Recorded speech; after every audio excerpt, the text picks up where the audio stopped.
Greetings, film fans. Lieutenant Fish is back to bring the pain with another review. As far as I'm concerned, this movie is pretty much perfect, as far as meeting the definition of a successful sequel.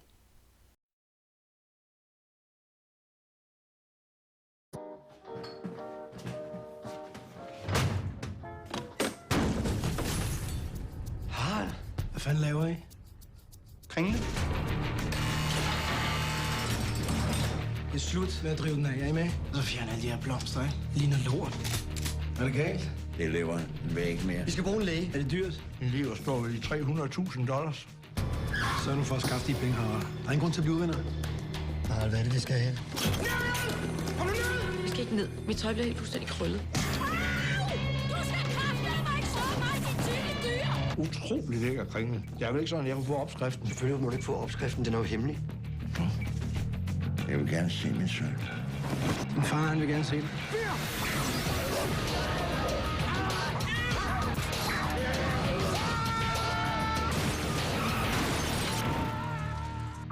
Jeg tror, der er en mening med, at vi to er med hinanden. Han har dræbt 5 kvinder. Har I mere kringle? Så er det ikke. Du kan ikke få mere. Der skal også være til de andre, ikke? Jeg skal have mine penge nu. Jeg smutter lige med de her auberginer, de kan ikke tåle frost. Du bliver her, Pelle. Det handler om, det er ganske enkelt en lukket pengeforsendelse i en flyver. For helvede, kan du så til at komme hen under den penge? Buk er fuld af lort. Er det ikke godt for, at han render rundt og falder? Nej, jeg synes, det er virkelig anstrengende uge, jeg har. Og jeg vil godt hjem nu. Prøv at høre her. Vi render ikke rundt og slår folk ihjel for sjov, vel? Vi bliver nødt til at gå nu, der er DM i wienerbrød. DM i wienerbrød.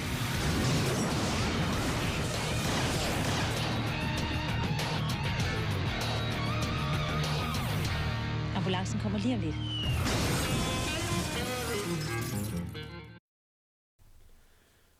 Old Men with New Cars was written by Anders Thomas Jensen and directed by Lasse Spang Olsen, the same creative team behind 1999's In China They Eat Dogs. I guess I should clarify my initial introduction a little further.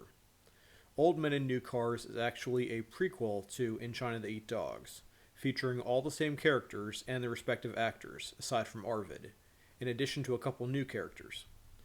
Chronologically, it's the perfect setup for an introduction to Harold and his crew, but since we're already familiar with the characters, many of the jokes and behavior we see are even more humorous.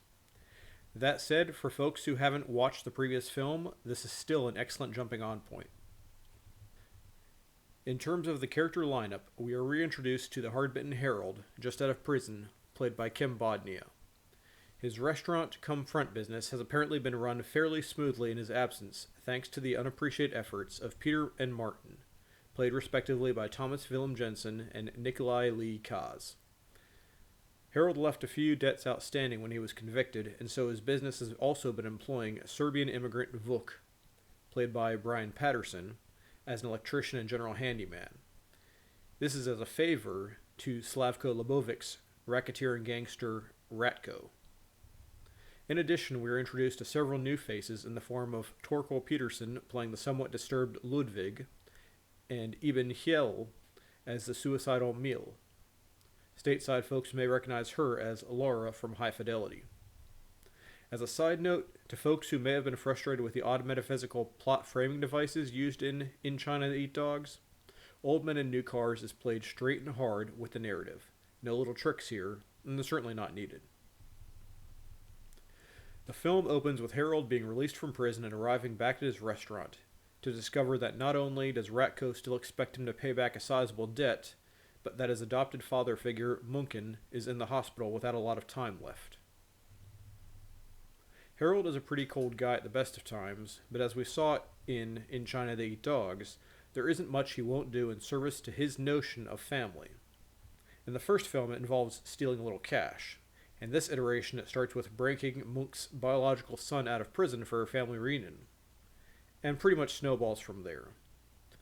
Of course, it might have been a good idea for Harold to ask Munk up front if he had any more details about why his son was incarcerated in an admittedly Swedish maximum security prison. So in terms of the perfect prequel or sequel, I'd say The Old Man in New Cars is a pretty good fit. Thematically, it's not that different, but it really amps things up on every other level.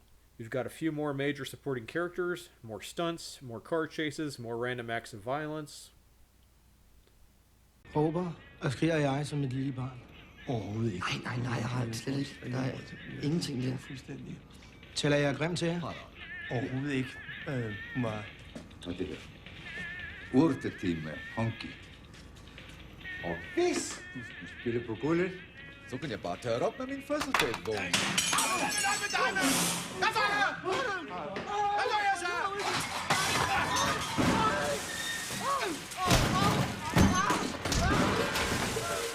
Men hvad laver du? Lad være røren! Strøm i ham! Der er ikke strøm i ham, det var en sko! Pas på! Du er idiot, kan du ikke passe bedre på? Pas på!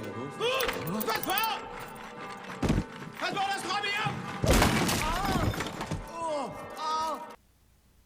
You get the picture. Technically speaking, in China They Eat Dogs, we were viewing Harold through the eyes of Arvid, as an outsider looking in.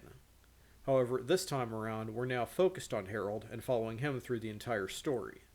It definitely makes more sense in the context of this timeline, with the burden of the emotional weight, such as it is, on Harold's otherwise emotionless frame.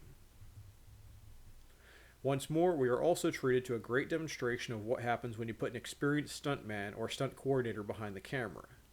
Olsen turns in a great directing job, following the footsteps of other stuntmen turned directors like Buddy Van Horn and Hal Needham. It's a trend I'd like to see a lot more of in the future. A quick search was unable to dig up any budget numbers for either film, but despite also utilizing some fairly obvious CGI work, particularly in the finale, the stunt work in Old Men works on an order of magnitude larger than what we saw in the previous film, and it largely feels authentic at the same time. Perhaps not quite as realistic as Ronin, but a very solid effort. I use Ronin as a point of comparison, not just because of the great car chase, but also because some of the C-130 scenes in this flick are almost as painful as the CGI burnout exhaust in that movie. But I suppose it is somewhat appropriate for Euro action filmmaking from that period. In this case, the US DVD is still available on Amazon, although, as in the case of In China They Eat Dogs, I'm guessing TLA Releasing has dropped the copyright for it as it is no longer listed in their online catalog. The US DVD is pretty much bare bones, but it has good audio and video with excellent removable subtitles. It is available as a DVD rental at Netflix as well, but for the current list price on Amazon, I'd recommend snapping this up as a blind buy. So, in short, this is an irreverent, violent, inappropriate black comedy action flick that's about as far as you can get from political correctness. I have no idea if a Euro filmmaker could get away with making a semi-mainstream, non-underground flick like this in the current environment, but more power to him. I give this flick my highest recommendation. Check it out now. As always, if you enjoyed the review, please like the video, subscribe to the channel. I love comments, read them all. New reviews every Thursday, other videos when I have time. Stay tuned, movie fans. Lieutenant Fish, out. Är det sket för dig för? Ja. Jag har inte gjort det så mycket. Vi har ju bara gjort det med dig och min mamma. Det tror jag var forbudt. Jo, i och för sig, men det var i Sverige, vet du. Men var hon inte din mor? Ja, bra tror jag. Jag har inte så mycket att jämföra med. Vet, vi bodde bara tillsammans till jag var 12 och sen så flyttade vi. Jag tror hon döde da du var 9. Ja, gjorde hon. Hvor er du sød.